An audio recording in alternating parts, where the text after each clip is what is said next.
अंतरिक्ष में गई सास बहू। मम्मी, आप इतनी अच्छी एस्ट्रोनॉट हो, फिर ये अर्ली रिटायरमेंट क्यों? क्योंकि बचपन से मेरा बस एक ही सपना था, जिसके लिए मैंने लाइफ में बहुत कुछ खोया और छोड़ा। लेकिन अब इस अर्ली रिटायरमेंट के जरिए मैं बस तुम दोनों के साथ और पास रहकर बिना किसी हड़बड़ी की जिंदगी जीना चाहती हूँ। सास की बात सुनकर काजल मुस्कुराकर चली जाती है। उसी शाम ऑफिस से घर वापस आकर अजय अपनी मम्मी के पास बैठता है। मम्मी, क्या हमारी स्पेस ऑर्गेनाइजेशन कोई नया स्पेस मिशन प्लान कर रही है? क्या मिशन है, बताओ ना मम्मी।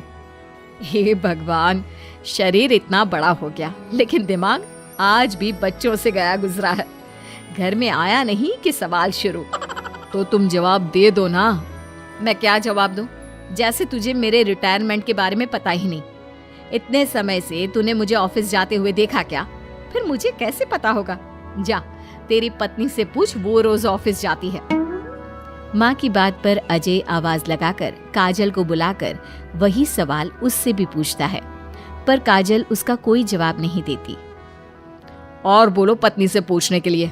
मैडम जवाब ही नहीं दे रही। सवाल जायज हो तो जवाब मिलेगा ना। तुम्हें अच्छे से पता है, कॉन्फिडेंशियलिटी रूल्स के चलते हम किसी से भी ऑर्गेनाइजेशन और मिशन से रिलेटेड कोई बात नहीं कर सकते। वो तो पता है, लेकिन मुझसे भी छुपाने का मतलब समझ में नहीं आया। वो मम्मी, रिटायरमेंट एप्लीकेशन के बाद से आपने ऑफिस भी आना बंद कर दिया। सबको लगा कि अब आप इंटरेस्टेड नहीं होगी, इसलिए इन्फॉर्म नहीं किया। क्या तुम भी इस मिशन का हिस्सा हो? मैं ही इस मिशन की लीड साइंटिस्ट हूँ। ये हमारा अब तक का सबसे बड़ा और इम्पोर्टेंट मिशन है। अगर ये सक्सेसफुल हो गया तो दुनिया में हमारे नाम के साथ मेरा प्रमोशन भी पक्का है। काजल की बात सुनकर दोनों माँ बेटे हैरान रह जाते हैं, लेकिन फिर सब साथ मिलकर सेलिब्रेट करते हैं। अब दिन बीतने लगते हैं। काजल स्पेस मिशन के चलते पहले से ज्यादा बिजी हो जाती है और देर तक ऑफिस में समय बिताने लगती है। कुछ समय तक इसे चुपचाप देखने के बाद एक सुबह बहू को सामने देखकर आखिरकार सास उसे टोक ही देती है। आ रही हो या जा रही हो? भाई, हमें तो तुम्हारी शक्ल देखे लगता है सदियां बीत गई। मैडम कब आती है कब जाती है कुछ पता ही नहीं चलता। अरे ऐसा कौन सा मिशन है जिसने सुबह रात घर परिवार सब भुला दिया? मिशन तो मैंने भी बहुत देखे हैं और गई भी हूँ, पर ऐसा हाल कभी नहीं हुआ। मम्मी, मैं आपकी चिंता और गुस्सा समझ सकती हूँ, पर ये स्पेस मिशन आज तक के सभी मिशन से बहुत अलग है। अच्छा, जरा मैं भी तो सुनूं, ऐसा क्या है इसमें? आई एम सॉरी मम्मी, मैं नहीं बता सकती। भूलो मत, मैंने रिटायरमेंट अप्लाई किया है, लेकिन रिटायर होने में अभी 7 महीने बाकी है, जिसके हिसाब से मैं आज भी ऑर्गेनाइजेशन का हिस्सा हूँ। तो मुझे बताकर तुम कोई रूल नहीं तोड़ रही। मुझे सब याद है मम्मी, और मुझे ये भी पता है कि अगर आप साथ दें तो मिशन के लिए बहुत बड़ी मदद साबित होगी।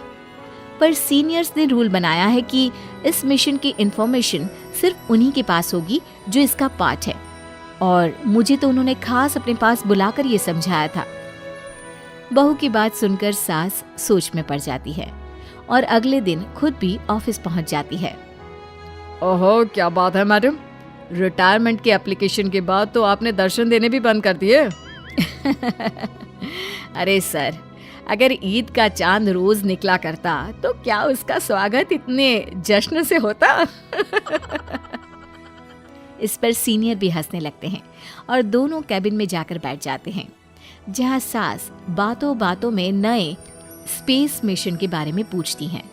वो उन्हें मिशन के बारे में सब कुछ बताकर तुरंत एक इमरजेंसी मीटिंग बुला लेते हैं, जिसमें साइंटिस्ट की टीम और काजल के साथ एस्ट्रोनॉट्स की पूरी टीम भी होती है। तो ये है हमारी टीम, जो सब कुछ भूल कर दिन रात इसी मिशन पर काम कर रही है। अगर आप भी हमें ज्वाइन कर ले तो सोने पर सुहागा हो जाएगा। अगर आप मुझे टीम में चाहते थे तो पहले कांटेक्ट क्यों नहीं किया? आपने स्पेस में ना जाने के फैसले के साथ डेस्क जॉब का भी इनकार कर दिया और अर्ली रिटायरमेंट के लिए अप्लाई कर दिया, और फिर पिछले 1 महीने में किसी के साथ कोई कांटेक्ट भी नहीं हुआ। इसलिए हमने सोचा शायद अब आप ब्रेक लेकर इस सब से दूर रहना चाहती हो। और इसीलिए किसी ने आपको परेशान करना सही नहीं समझा। बात तो आपकी सही है, फिर भी एक सुझाव देना चाहूंगी। ये जो आप कर रहे हो ना, ये मिशन नहीं, साफ सुसाइड है। एक साथ इतने सारे लोगों को स्पेस में 6 महीने रहने के लिए भेजना आसान काम नहीं है। और ये बात मुझे आपको समझाने की जरूरत नहीं होनी चाहिए। हमें सारे कॉन्सिक्वेंसेस, स्पेस, नेचर, मिशन की मुश्किल सब का पता है, और ऐसा करने वाले हम पहले नहीं हैं। इसलिए ये भी साबित है कि काम हो सकता है। आप सिर्फ एक एक्सपेरिमेंट के लिए इतने सारे लोगों की जान और मेहनत को दांव पर लगाना चाहते हो, जिसमें सक्सेस रेट भी मुश्किल से 1% है। बहुत देर तक इन्हीं सब बातों पर बहस चलने और काजल की सास उर्फ ऑर्गेनाइजेशन की सबसे एक्सपीरियंस्ड एस्ट्रोनॉट को बहुत देर समझाने के बाद भी जब वो राजी नहीं होती, तो ऑर्गेनाइजेशन के सीनियर्स को उन्हें घर वापस भेजना पड़ता है। लेकिन उसी के बाद से न चाहते हुए भी सास मिशन के बारे में सोचना बंद नहीं कर पाती। इसी तरह 1 हफ्ता बीत जाता है। माँ, जब घर में बैठकर भी मिशन के बारे में ही सोचना है, तो इससे अच्छा है कि वहां जाकर इस सोच के जरिए उनकी मदद ही कर दो। उन्हें ऑफिस में नहीं, स्पेस में जाने के लिए मेरी जरूरत है।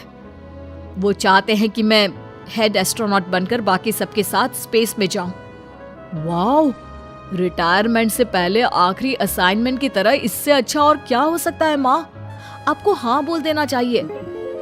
उस टीम में एक मेंबर काजल भी है। अगर हम दोनों ही चले जाएंगे तो तुम अकेले कैसे रहोगे? वहां से जिंदा वापस आने की कोई गारंटी नहीं बेटा। अब भी हमें भेजना चाहते हो क्या?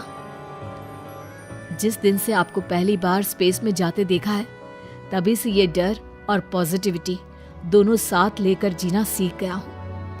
आप जाओ माँ, मुझे पूरा भरोसा है आप दोनों वापस भी आओगे और देश के साथ मेरा नाम भी रोशन करोगे।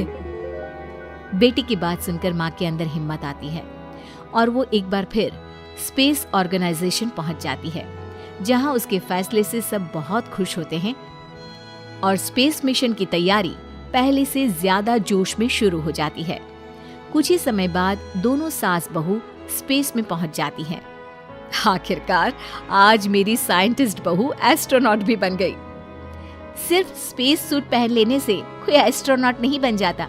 मैं साइंटिस्ट हूँ और उसी में खुश हूँ। अगर मिशन की रिक्वायरमेंट नहीं होती तो शायद कभी यहाँ आती भी नहीं। इसी तरह दिन पर दिन स्पेस की अनेक मुश्किलें और दिक्कत सहते हुए देखते ही देखते 6 महीने बीत जाते हैं और नामुमकिन को मुमकिन करके दिखाते हुए सब सही सलामत अर्थ पर वापस आ जाते हैं, जिसके बाद से दुनिया भर में ये मिशन सास बहू की अंतरिक्ष यात्रा के नाम से मशहूर हो जाता है।